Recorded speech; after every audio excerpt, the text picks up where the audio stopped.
तो दिल्ली शराब घोटाले के मामले में अब तेलंगाना के बीआरएस की नेता जो कि के कविता जी इस वक्त लाइव हमारे साथ जुड़ रही हैं, उनको ईडी ने समन किया है पूछताछ के लिए, जिस पर आपने के कविता जी पहली बात यही कही है कि जब चुनावी राज्य होता है तो प्रधानमंत्री नरेंद्र मोदी के पहले वहां ईडी की टीम पहुंच जाती है। ऐसा क्यों कहा है आपने? क्योंकि इस मामले की जांच तो बहुत लंबे वक्त से चल रही है। देखिए अंजना जी, नमस्ते, thank you so much for having me. पहले तो ये एक राज्य की बात नहीं है, हर एक राज्य में यही नीति अपनाते आई है। अभी जो बीजेपी की सरकार है केंद्र में, तो not only my state, every state, आप केरला से उठा के, बंगाल से उठा के, कहीं से भी, कौन से भी स्टेट देख लीजिए, एक 1.5 ईयर पहले से ही शुरू हो जाते हैं और सारे एजेंसीज उसी स्टेट में आ जाते हैं। मैंने पूरा आज लिस्ट पढ़ा था बाकायदा पीसी में, वापस बताती हूँ आपको। आईटी, ईडी, सीबीआई लगातार hundreds of raids they are conducting in Telangana, not only on the political parties but also on the business houses, on the social activists, सबके ऊपर। तो ये डरा के धमका के ये जो एक माहौल क्रिएट कर रहे हैं हर एक स्टेट में इंडिया में, ये डेमोक्रेसी के लिए तो अच्छा नहीं है। मेरा कहना यही है, अगर किसी पॉलिटिशियन इंक्लूडिंग मी गलती किया है, एजेंसीज जांच परख कर ले, हम पूरी कोऑपरेट करेंगे। और मेरे तरफ से रहा भी है, आपने देखा भी है, सीबीआई ने बुलाया, हम गए, फिर ईडी बुला रही है, हम जाएंगे।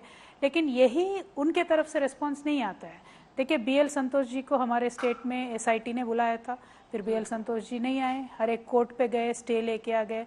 अभी अदानी जी का इतने मुद्दे आ रहे हैं, ऑपोजिशन लगातार मांग कर रही है, लेकिन ईडी कुछ नहीं करती है। 10 लाख करोड़ का बोलते हैं घोटाला हुआ है, लेकिन ईडी कुछ नहीं करती है। तो ये प्यार सिर्फ ऑपोजिशन पार्टी से ही क्यों है ईडी को, बस यही मेरा सवाल है। बट फिर भी, because they have called, we will go, we are a responsible political party, हम जाएंगे, उनके सवालों का जवाब दे के आ जाएंगे। ठीक है मैम, अब ईडी ने इस पूरे मामले में जो कुछ जानकारियां दी हैं, उससे रिलेटेड मैं सवाल आपसे पूछती हूं। क्या आप अरुण पिल्लई को जानती हैं? क्या अरुण पिल्लई आपके बिहाफ पे काम कर रहे हैं? क्योंकि अरुण पिल्लई को जब ईडी ने अरेस्ट किया है, जिनके 32.5% के आसपास स्टेक्स है इंडो स्पिरिट्स में, उन्होंने कहा है कि मैं के कविता के बिहाफ पर काम करता हूं। दिल्ली के एक होटल में विजय नायर और के कविता के साथ मेरी मुलाकात हुई थी और वहीं पर 100 करोड़ रुपए जो हमने दिए थे, उसके बदले हम पॉलिसी को, लिकर पॉलिसी को कैसे ट्वीक करें, इस पर चर्चा हो रही थी। इन दोनों पर आप क्या बताएंगे? देखिए मैम, कल तो मुझे लगता है ईडी आपसे बेहतर तो सवाल कर नहीं पाएगी, तो मैं आपको ही जवाब दे देती हूँ। ईडी का और भारतीय जनता पार्टी का और सीबीआई का एक आदत हो गया है कि वो पहले अपने आप एक कहानी शुरू कर लेते हैं, पहले अपने आप एक कहानी बुन लेते हैं, फिर बाद में उसके किरदार ढूंढने लगते हैं। तो इस कहानी में भी ऐसा ही कुछ है, उन्होंने पूरा एक कहानी बना लिया, फिर एक किरदार हो गया मनीष सिसोदिया, एक किरदार हो गई कविता, फिर एक किरदार हो गया बाकी के लोग, फलाने। तो इसमें पूरे में होता यह है मैडम, आपको मैं बताना चाहती हूँ, आज तक मैंने कभी भी या तो मनीष सिसोदिया जी से मिला है या तो उनसे बात किया है। तो अगर दूर से भी मैं उनको जानती परखती तब नहीं हूँ और मेरा नाम लगातार बुलवाया जाता है लोगों से, तो इसमें कुछ ना कुछ दाल में काला तो लग ही रहा है ना। तो मेरा रिक्वेस्ट आपसे ये है, क्योंकि ये पूरा सब जुडिस मैटर है और एजेंसीज के बीच में भी है, तो मैं ज़्यादा डिटेल में बोलना नहीं चाहती हूँ, लेकिन मोटा आपको इतना बता देती हूँ, ये पूरे इश्यू से मेरा लेना देना कुछ भी नहीं है। हाँ, लेकिन मेरे दोस्तों को इसमें बहुत परेशान किया गया है, बहुत लोगों को मारा पीटा गया है और बहुत जुल्म किया गया है। तो लोगों ने पता नहीं प्रेशर में आके किस को क्या बोलना है, मुझे I don't know all that, and मुझे ऐसा बोलना भी नहीं चाहिए, क्योंकि कल उन्होंने बुलाया है तो आज मैं ऐसा कुछ बोल दूंगी फिर और एक केस डाल देंगे। उसे होना कुछ नहीं है। बीजेपी का साजिश ये है कि ऐसे मामलों में, ऐसे केसेस में ऑपोजिशन को उलझा दो, इनका ध्यान हटा दो, ताकि असली मुद्दे पे सवाल नहीं करेंगे। मेरा रिक्वेस्ट अंजना जी आपसे है कि आज जो मैंने मुद्दा उठाया वो महिला आरक्षण बिल के ऊपर है।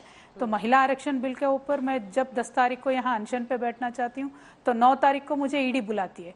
तो इसमें तो आपको लग ही रहा है ना कि कुछ ना कुछ डिस्टर्ब करने की साजिश है, क्योंकि मैं कल दीक्षा कर रही हूँ और आज पूरा पेपर में सिर्फ ईडी का न्यूज़ आ रहा है, महिला आरक्षण बिल से ध्यान हटाने का पूरा कोशिश हो रहा है। तो मेरा रिक्वेस्ट आपसे ये है, एक महिला होने के नाते मेरा सपोर्ट करिए, महिला आरक्षण बिल का सपोर्ट करिए और उसके ऊपर ज़्यादा चर्चा हमें करना चाहिए। That is my request with you. क्या सोच रही हैं आप? मतलब महिला आरक्षण बिल से डरकर आपको टारगेट किया जा रहा है, आपके पिता को जानबूझकर टारगेट किया जा रहा है क्योंकि वो कभी नीतीश कुमार से मिलने जाते हैं, वो गैर कांग्रेसी एक फ्रंट बना रहे हैं, और क्योंकि बीजेपी का बहुत ज्यादा स्टेक्स तो तेलंगाना में वैसे भी नहीं है, जब से तेलंगाना का गठन हुआ है आपके पिता की पॉलिटिक्स वहां पर चलती है, तो मतलब आप कभी कहती हैं चुनाव से लिंक्ड है, कभी आप कह रही हैं महिला आरक्षण से लिंक्ड है। क्यों कर रहा है ईडी ऐसा, क्यों टारगेट कर रहा है? अगर वाकई टारगेट किया जा रहा है, क्योंकि जो आरोप वो लगा रहे हैं वो बहुत गंभीर है। वो तो कहते हैं मैम कि साउथ इंडिया का लिकर कार्टेल को आप चला रही हैं, ये तक कह रहे हो। ये सारे बिल्कुल बेबुनियादी आरोप है, मुझे लिकर से कुछ लेना देना नहीं है, पहली बात तो ये है। दूसरी बात ये है कि देखिए, जैसे आपने कहा है कि अब टीआरएस जो पहले हमारे नेता का पार्टी है, हमारी पार्टी है टीआरएस था, अब बीआरएस है जो देश भर में काम करने वाला है और लगातार पूरे विपक्ष को एकजुट करने का पूरा कोशिश हमारे नेता कर रही है। तब से लेके आज तक तो किसी ना किसी तरीके से टारगेट कर ही रहे हैं, क्योंकि मैं अकेली नहीं हूँ। मेरे पार्टी के 15 या 16 लीडर्स पे रेड हुआ है।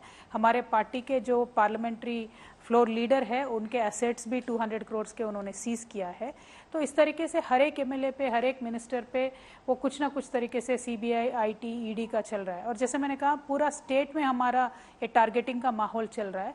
निशाना तो हमारे नेता है, हमारे फादर है केसीआर सर, वो निशाना है। तो बीच में मैं I am becoming one of the objects और the medium to get to him. लेकिन हम तो डरने वाले नहीं हैं, क्योंकि हम आंदोलन से एक उभरे हुए नेता है हमारे फादर, और हमने देखा है उनको हर तरीके का मुश्किल झेलते हुए, और ये भी है हम झेल लेंगे। लेकिन भारत की जनता के लिए काम करने का जो हम एस्पिरेशन रखते हैं उसको हम कामयाब करके दिखाएंगे। क्योंकि देखिए, आज तेलंगाना में जितना काम हुआ है, हम चाहते हैं देश भर में भी वो काम हो। आज एटलीस्ट 24 आवर्स हर एक गांव में तेलंगाना में पावर आता है, वो कल इंडिया में हर एक गांव में आए, यही हमारी आशा है। पानी आता है हमारे पास 24 आवर्स हर एक गांव में, छोटे गांव में घर घर में पानी आता है, वो कल देश भर में आ जाए। बस हमारी ऐसे ही छोटे छोटे एस्पिरेशंस है और इसके लिए जरूर हम काम करते रहेंगे। ईडी को मैम अभी पूछताछ आपसे करनी है, लेकिन एक दो सवाल थे छोटे छोटे, अगर आप बता देंगे तो दूध का दूध और पानी का पानी हो जाएगा। क्या इंडो स्पिरिट्स में आपका कोई स्टेक है? क्या अरुण पिल्लई आपके करीबी हैं? देखिए, पूरा बिजनेस से, ये पूरा जो पॉलिसी है, इश्यू है, इससे मेरा कुछ लेना देना नहीं है। That is my one sentence answer to you. तो आप इसमें इतने डिटेल में आप जाएंगे या नहीं जाएंगे, फिर भी मेरा तो वही आंसर है, मुझे किसी से भी कुछ लेना देना नहीं है। उन्होंने ये भी आरोप लगाया मैम कि आपके मोबाइल्स, ये जब 21 के आसपास, 2021 के आसपास जब ये पूरा एलिगेशन है, उस वक्त 10 मोबाइल नंबर्स आपने चेंज किए थे, 10 मोबाइल्स आपने इस्तेमाल किए थे और बदल दिए थे। क्या इस आरोप में दम है मैम? नहीं, बिल्कुल नहीं। वो सारे के सारे मोबाइल अभी मेरे पास पड़े हैं, वो ले सकते हैं। क्योंकि आईफोन आप जानते हो अंजना जी, और सैमसंग आप जानते हो, कुछ ना कुछ नया मॉडल निकलते ही रहता है और मैं फ़ोन खरीदती रहती हूँ। और मेरे पास जितने भी ईडी ने आरोप लगाया कि फ़ोन नहीं है, वो सारे फ़ोन मेरे पास है, वो जब चाहे जब ले जा सकते हैं, उसमें कोई टेंशन नहीं है। लेकिन मैं यही बोलती हूँ, ईडी जो इतना उतावला हो रहा है मेरा मुद्दा उठाने के लिए, क्यों अदानी जी के 38 शेल कंपनीज पे बात नहीं करती है, क्यों सुमोटो एक्शन नहीं लेती है? ठीक है, अब ये पॉलिटिकली कैसे प्ले आउट होगा मैम, उस पर एक दो सवाल आपसे कर लेती हूँ। क्योंकि देखिए, चुनाव है, क्या लगता है आपको इससे, अगर आप बताएंगे जनता को कि हमें जानबूझ के टारगेट किया जा रहा है, तो इससे फायदा होगा, या फिर भ्रष्टाचार के आरोप अगर लगेंगे तो उससे नुकसान हो सकता है? दूसरी तरफ कांग्रेस को लेकर भी आप लोग अटैकिंग हैं, ऐसे में विपक्षी एकता का क्या होता है? दोनों सवाल का जवाब। देखिए, अगर आप स्टेट इलेक्शन के बारे में बोल रही है, स्टेट इलेक्शन तो बराबर वापस टीआरएस जीत के फुल मेजॉरिटी, बीआरएस जीत के फुल मेजॉरिटी के साथ आ जाएगी। क्योंकि हमने इतना काम किया है लोगों को, और लोगों को फल देखने को आज मिलता है। हमारे हर एक एमएलए क्षेत्र में हमने 1 लाख से ज़्यादा खेतों में पानी दिया है। अभी खेती बाड़ी बहुत अच्छा होती है। In fact we have become number 2 in paddy production across the nation, just after Punjab. तो स्टेट इलेक्शन का तो कोई बीजेपी का वहाँ सवाल ही नहीं है, बीआरएस वापस आ रही है। अब नेशनल इलेक्शन का 2024 के बारे में अब बात कर रहे हैं मैम, तो हमारा टारगेट यही है कि 2024 में भारतीय जनता पार्टी का सरकार ना आए, सारे विपक्ष एकजुट हो जाए और इनको हरा पाए। और इसके लिए हम लगातार कोशिश कर रहे हैं, लगातार ऑपोजिशन यूनिटी के लिए। हमने अभी खम्मम में, तेलंगाना में रैली किया था, जहां मुख्यमंत्री बहुत सारे आए थे, और अभी अप्रैल 14 को भी हम एक और रैली कर रहे हैं। तो धीरे धीरे सपोर्ट ले रहे हैं सबका, और सभी एक साथ आ जाएंगे, ऐसे मैं मानती हूँ। कांग्रेस पार्टी को अपने आप में सोचना चाहिए कि उनका आज की परिस्थिति क्या है। आत्मशोधन जो बोलते हैं ना, इंट्रोस्पेक्शन उनको करना चाहिए। क्योंकि उनको अभी भी अगर लगता है कि हम नेशनल ऑल्टरनेटिव है भारतीय जनता पार्टी का, तो वो गलत फहमियां पाल रहे हैं। तो उनको इंट्रोस्पेक्ट करना चाहिए, उनको रीजनल प्लेयर्स के साथ और नए पार्टी जैसे बीआरएस है, इनके साथ मिलके काम करना चाहिए, एक टीम प्लेयर बनना चाहिए, अपना एरोगेंस छोड़ना चाहिए कांग्रेस को। क्योंकि आज देखिए मैम 4000 एमएलएस है पूरे देश में अप्रोक्सीमेटली, तो उसमें सिर्फ 600 एमएलएस कांग्रेस के हैं और पूरा पार्लियामेंट में इनका नंबर 52 to 55 के बीच में है। तो ये स्ट्रेंथ लेके अगर आप 2024 में लड़ने जाओगे तो फिर वापस बीजेपी को आप चांस दे दोगे, तो आप you become a team player and you work with every party in every state.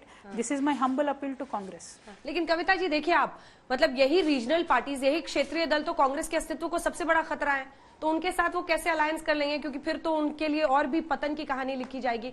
But आप लोग की कांग्रेस से दूरी की वजह क्या है? क्या राहुल गांधी की क्षमता में आपके पिता केसीआर को आपको भरोसा नहीं है? देखिए एक बात यह है अंजना जी, अगर आप पूरा हिंदुस्तान के हिस्ट्री देख लेंगे पिछले 75 ईयर्स में, एक तो सबसे ज्यादा टाइम मिला है कांग्रेस को देश को सुधारने का, बाद में मिला है बीजेपी को। हमें आज लगता है कि दोनों पार्टीज ने इस देश को फेल किया है, जितना डेवलपमेंट हो सकता था उतना किया नहीं है। आज भी मोदी जी बोलते हैं हमें 5 ट्रिलियन इकोनॉमी बनना है, अगर हमें सही में चाइना से कम्पीट करना है तो चाइना का इकोनॉमी तो आज 18 ट्रिलियन है, तो हमें 18 ट्रिलियन की एटलीस्ट आकांक्षा तो रखनी चाहिए ना, एस्पिरेशन तो रखनी चाहिए। तो कांग्रेस और बीजेपी देश की आकांक्षा को, देश की क्षमता को हमें लगता है उन्होंने धीमी कर दिया है। तो उसको आगे बढ़ाने के लिए, पोटेंशियल अनलॉक करने के लिए नए प्लेयर्स को आने का जरूरत है। वो हमारी फंडामेंटल डिफरेंस है कांग्रेस और बीजेपी से। दूसरी बात, बीजेपी का जिस तरीके से आज बर्ताव है, जिस तरीके से इन्होंने हर तरीके से यूथ को, फार्मर्स को, जवानों को, सबको फेल किया है, हमें लगता है इनको जाना चाहिए।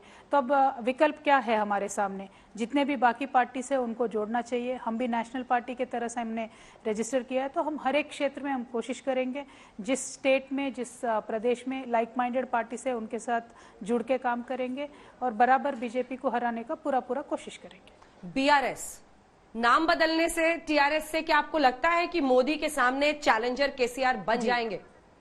हमने कभी ये नहीं कहा मैम, हमने कहा है बीआरएस जो टीम में रहेगी, बीआरएस लाइक माइंडेड की जो टीम होगी, ऐसा एक कोएलिशन बनेगा जिससे ऑटोमेटिकली नेता उभर के आएंगे। देखिए नेता की बात नहीं है, एक नेता से पूरा देश नहीं बदलने वाला है। हमने ये लगातार देख लिया। मोदी जी का भी दावा था 2014 से पहले कि मैं आ जाऊंगा, ये कर दूंगा, वो कर दूंगा, रुपये की वैल्यू नहीं गिरने दूंगा, चाइना को आने नहीं दूंगा। लेकिन आज चाइना घुस के आके 5 किलोमीटर के अंदर गांव बना रहा है। चाइना ऑफिशियली डिक्लेयर कर रहा है अरुणाचल प्रदेश में कि 15 गांव को नेम कर रहा है इंडिया के 15 विलेजेस को, फिर भी मोदी जी चुप्पी साधते। तो हमने देख लिया ना, 10 साल उनको मौका दे दिया है। अभी अगले बहुत सारे नेता है, बहुत सारे क्षमता रखने वाले पोटेंशियल लीडर्स है, तो उनको भी मौका मिलना चाहिए। मैं ऐसा कभी नहीं कहा कि हमारे नेता ही चैलेंजर है, लेकिन जितने भी पोटेंशियल लीडर्स है इस कंट्री में, anybody can lead as long as they are sincere, as long as they have a vision. जो मोदी जी ने हमें सपने बेचे थे 2014 में, हमने उन पे भरोसा करके वोट किया है, लेकिन उन्होंने हमें फेल किया है। तो वापस एक्सपेरिमेंट वो रिपीट क्यों करना है? दूसरे लोगों को मौका देना है। यही हम जनता के सामने एक पॉलिटिकल और पीपुल्स एजेंडा लेके जाएंगे और उनसे रिक्वेस्ट करेंगे। हमें विश्वास है कि हम अच्छे वोट जुटा पाएंगे और बीजेपी को हटा पाएंगे। केसीआर होंगे क्या पीएम का चेहरा? मैंने ऐसा नहीं कहा। मैंने क्या बोला है कि पीएम के चेहरे की बात ही नहीं है। हमेशा जो पीएम बनेगा उसकी बात होती है। मैं बोलती हूँ इलेक्शन जब भी होता है तो नेता को नहीं, जनता को जीतना चाहिए। नेता जब भी जीता है इस देश में, जनता हारा है। वो मोदी जी बेस्ट एग्जाम्पल है उसके।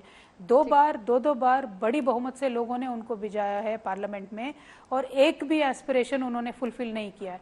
तो आने वाले टाइम पे भी हम जनता की एजेंडा लेके जाएंगे और नेता अपने आप उभर के आएंगे। इतने सारे पार्टी से, इतने सारे नेता है, सारे काबिल नेता है। पीएम तो कोई भी बन सकता है, उसमें कोई टेंशन नहीं है, लेकिन जब लोगों की जीत होगी तब अच्छा देश का आगे बढ़ावा होगा।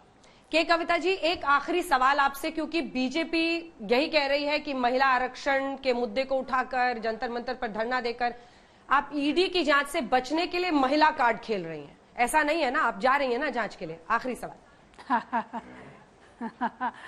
बराबर जाएंगे। और मैं आपको वापस बता देती हूँ, ये जो महिला आरक्षण का बिल का मेरा धरना है वो ईडी के बुलावा से पहले का है। उसको मैं बोलती हूँ महिला आरक्षण के बिल के मुद्दे से नजर हटाने के लिए ही ईडी ने मुझे एक दिन पहले बुलाया है। ईडी का खेल है ये, मेरा नहीं है। और मैं कल जा रही हूँ धरना देने के बाद, नेक्स्ट डे मैं ईडी जाऊंगी, उनके सवालों का पूरा आंसर दूंगी और उनसे कोऑपरेट करूंगी। तो इस मामले में कोई टेंशन नहीं है। लेकिन आखिरी बार मैं आपसे भी रिक्वेस्ट करना चाहती हूँ, महिला आरक्षण बिल बहुत इंपॉर्टेंट है मैम। जब तक महिला भागीदारी नहीं बनती है पॉलिटिकल स्पीयर में, देश का डेवलपमेंट वन साइडेड होगा। 2 विंग से ही बर्ड उड़ती है, एक विंग से उड़ना मुश्किल होता है। तो आप भी अपने शो में बताइए, आप भी अपने चैनल में बताइए महिला आरक्षण के बारे में। बहुत सारे पार्टी सभी आगे आ रहे हैं मदद करने के लिए। कल धरने में भी 18 पार्टीज ने कंफर्म किया है वो आएंगे।